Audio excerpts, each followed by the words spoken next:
A reading from Matthew. Once more Jesus spoke to them in parables, saying, "The kingdom of heaven may be compared to a king who gave a wedding banquet for his son. He sent his slaves to call those who had been invited to the wedding banquet, but they would not come. Again he sent other slaves, saying, 'Tell those who have been invited, look, I have prepared my dinner, my oxen and my fat calves have been slaughtered, and everything is ready. Come to the wedding banquet.' But they made light of it and went away, one to his farm, another to his business, while the rest seized his slaves, mistreated them, and killed them. The king was enraged. He sent his troops, destroyed those murderers, and burned their city. Then he said to his slaves, 'The wedding is ready, but those invited were not worthy. Go therefore into the main streets and invite everyone you find to the wedding banquet.' Those slaves went out into the streets and gathered all whom they found, both good and bad. So the wedding hall was filled with guests. But when the king came in to see the guests, he noticed a man there who was not wearing a wedding robe, and he said to him, 'Friend, how did you get in here without a wedding robe?' And he was speechless. Then the king said to the attendants, 'Bind him hand and foot and throw him into the outer darkness, where there will be weeping and gnashing of teeth. For many are called, but few are chosen.'" Hear what the Spirit is saying to God's people. Thanks be to God.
As I've indicated to you, it is great to gather with you during this time.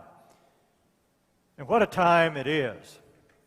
We're now over 6 months into the craziness of this time period.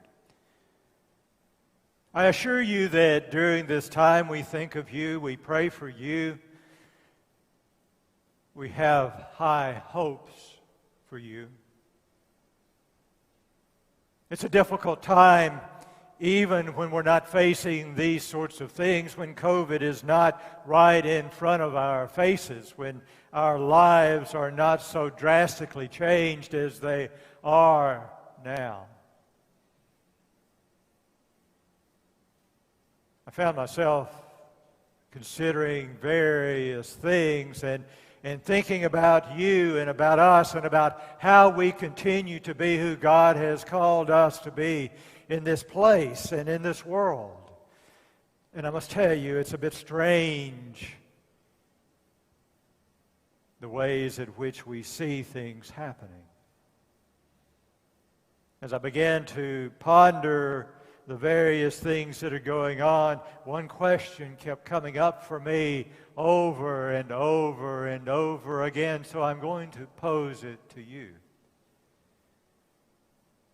How are you doing?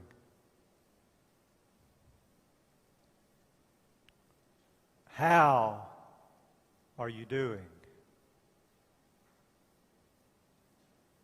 As I began to think about that, I began to realize that for myself, there are many things that go through my mind and things that help me to begin to orient and think about you and about us and about how we are and how we're doing.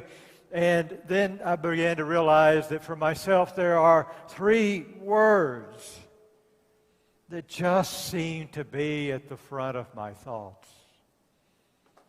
These are not the only words, I think, that would come forward as you and I would talk. If you were here, if only you were here to have the conversation with me. So I will own them. I will say that they are my 3 words, but I want to offer them for our consideration today. When I think about this time, these months that we've been like we've been, when I think about the things that are going on, the first word that comes to mind for me is chaos. How about it? Does it fit something for you? I mean, consider this. Everything that we have that was kind of centered us, the things that held us together, they've been thrown out the window. And it's hard to find an anchor, a pivot point where we can gather and that can orient us to keep us from thinking various things and going various directions. I feel scattered. I feel like I'm going in so many directions and I never finish anything. Chaos, that term fits for me. How about for you? I mean, consider it. There are so many things that we've depended on before, and we can't do that anymore. I mean, I trusted my healthcare professionals, my doctors, and those in charge of my health, but I've been told now that those facts are only opinions, and that I should trust politicians about my health, not physicians and researchers. That's crazy. It takes away this understanding that there's something that I can hold on to, that I can go to my doctor and I can say, what is it that's going on with me? I'm put in the position where now I have to decide, do I trust him or her or not? And if not, where do I get my information? Because the facts, I'm told, are just opinions. But then I'm also told that the opinions are facts.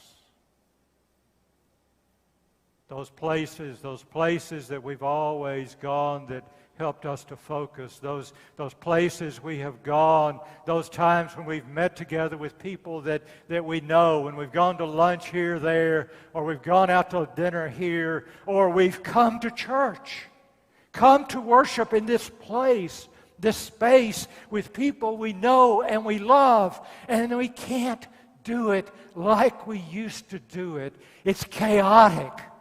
It's crazy. And it's crazy making. How are you doing with the chaos?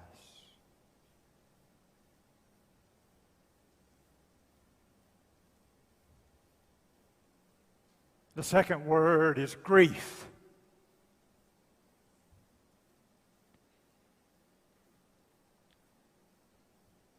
I don't have to tell you. I mean, at a very superficial level, we grieve these little things that we've lost. We've lost some sense of freedom. We've lost the ability to walk around without a mask. We've lost various things in our lives. And they may seem unimportant, but now as they begin to aggregate and we see all the various things, They become the source of grief for us. We may want to minimize those, but they're important because they mean we've lost little bits and pieces of our lives. And there's more than that too, isn't there? We've lost people in our lives from people who we know about. This seems rather mundane, but I grieve the loss of musicians. People who were important to me in some way now that have died. I'll be listening to music and I will hear them and I'll go, oh, they're dead. They died from COVID. But you and I know that it is even more intimate than that. We have all lost people close to us, some of them from COVID, some of them from other things, some of them, they've died alone, or at least without us. And we grieve so deeply. It just hurts. And it leaves us with a yearning to grieve together because somehow there is comfort in that. How are you doing with grieving?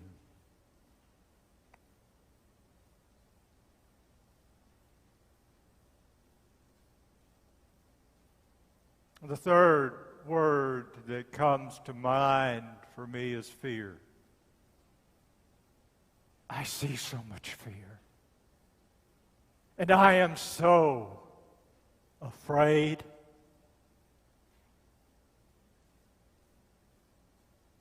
And we're encouraged to be afraid. We're afraid of what's going to happen. It's almost like we're afraid that we've lost so much, we're going to lose more. We're afraid that we're losing not just anyone or someone or something, we're losing everything and everyone. We're afraid that's going to happen. We're perched on the precipice of total and complete loss. That's what we fear in many ways. And we're afraid of other things too. We're afraid, we're being taught to be afraid of each other. To not trust each other, to not believe each other, to not be with each other, because the other is going to get out and get us. We're afraid of so many things. We're afraid that our election will devolve into violence. That the others are going to start it. And we're afraid of that. We're afraid that we're going to get COVID and we're going to die. And we're afraid we're going to lose somebody else. And in the midst of it all, the fears are being stoked. And we're told, be afraid. Be afraid. How are you doing with your fear? How are you doing?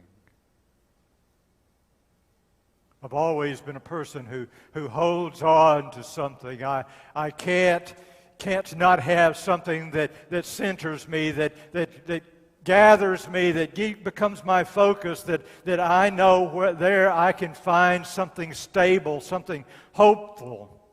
For many years of my adult life, whenever I would get into challenging times, whenever I would begin to wonder how I'm supposed to live through things, I would begin to ask myself this question: how can I best be faithful in this situation? Or another way I would frame it is, how can I live out my faith right now? see if I could do that in some way, then that's something I can hold on to. I know I can go somewhere other than in my fear and my grief and in the chaos. I've got something to hold on to. But I have to tell you that not too long ago I came to see those questions as being too abstract. I want to say to you that there is a question. That is a question that can help us all. And it can help us by uniting us and not dividing us. And the question is this: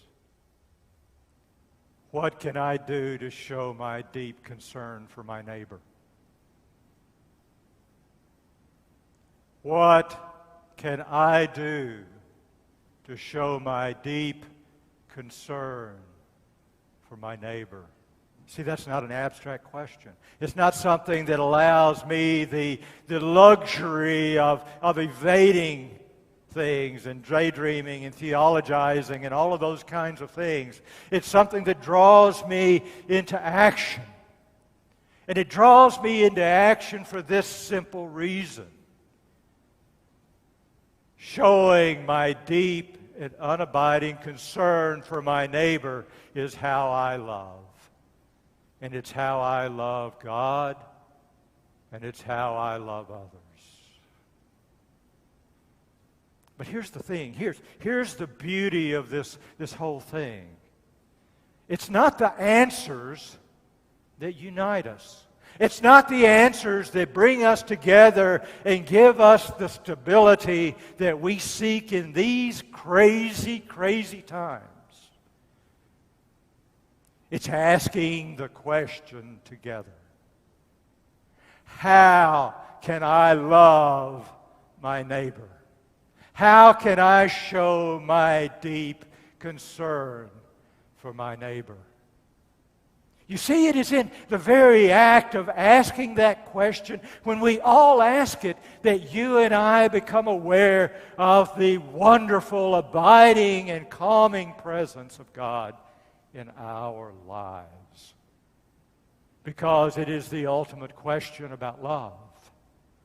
And love is always about God. So how are you doing? I have to admit, there are times I feel horrible. There are times I'm anxious. There are times I'm fearful. The chaos brings about a whole sense of craziness with me, and then in the midst of it, I grieve. I grieve the loss of things, the loss of any sense of normalcy, the loss of your presence, and the loss of the people who have died. But my hope rests not in those things. I don't need to deny them. They're the realities. They're where I am. But my hope lies in the love of God made manifest in how I live it out in the world. How are you doing in loving your neighbor? Amen.